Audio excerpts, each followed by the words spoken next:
Malik Scott, how you doing today, man? I'm doing good, brother. Came to the press conference. Deontay didn't make it, so like always, I'm his third eye. I'm his head trainer, and I got his back, so I came here to support the cause, man. And I'm looking forward to Robert Helenius coming with everything he's got. He's a very underrated heavyweight. He's a very deceiving heavyweight. He's strong. He's deceivingly fast. I've seen him hurt people in close quarters. I've seen him hurt people long range. He has a great IQ. He's awkward. He looks slow, but he's really not.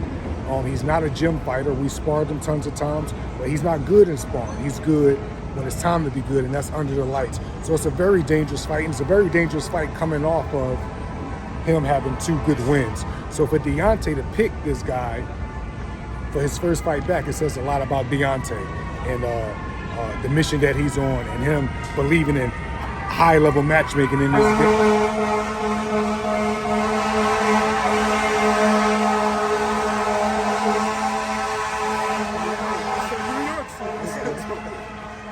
It goes to show that he believes in high-level matchmaking, and that's what keeps boxing alive: high-level matchmaking, not just regular fights. If people want to, if they want people to stay behind boxing, and doesn't want the UFC to overhaul boxing, matchmaking like this have to continue to go on. And I know I'm gonna get a lot of slack for that, because most people I'm going to get slack from that from is people that don't know Robert Helenius the way I do.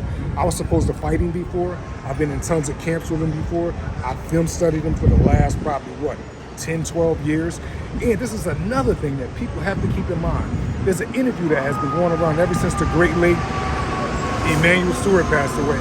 And in that interview, Emmanuel Stewart said, if I had to pick 2 guys that's great, I would say Deontay Wilder and Tyson Fury is the future. In that same interview, he said there's another guy named Robert Helenius, but if I had to pick, I would pick Deontay and Fury.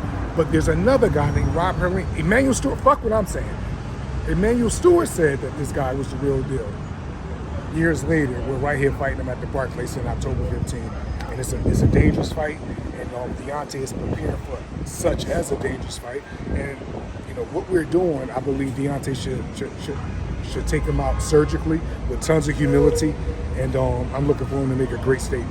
Was it your idea to have Deontay kind of, strip away a lot of the muscle that he had put on going into the Tyson Fury fight? A lot of people were saying Deontay seems so tired in the trilogy. Well, Deontay never was that big ever in a fight before. So once again, you got to give him credit for trying things. He wanted to put some bulk on so he didn't just get pushed around. Bulk came on. He had good moments in the fight. Obviously, he got tired. The bulk probably wore on him a little bit. I'm not, as much as I train him, as close as I am to him, I'm not in the ring with him. I can't tell you how he's feeling in the ring. But like you guys and like boxing people, if we had to add things up and say, hold on, this is the biggest he ever been, but this is the most tiredest I've ever seen him this early. 1 + 1 is 2. You know what I mean? And that's just like, that just goes with that. Like, you know what I mean? I think the weight may have been a factor, maybe not.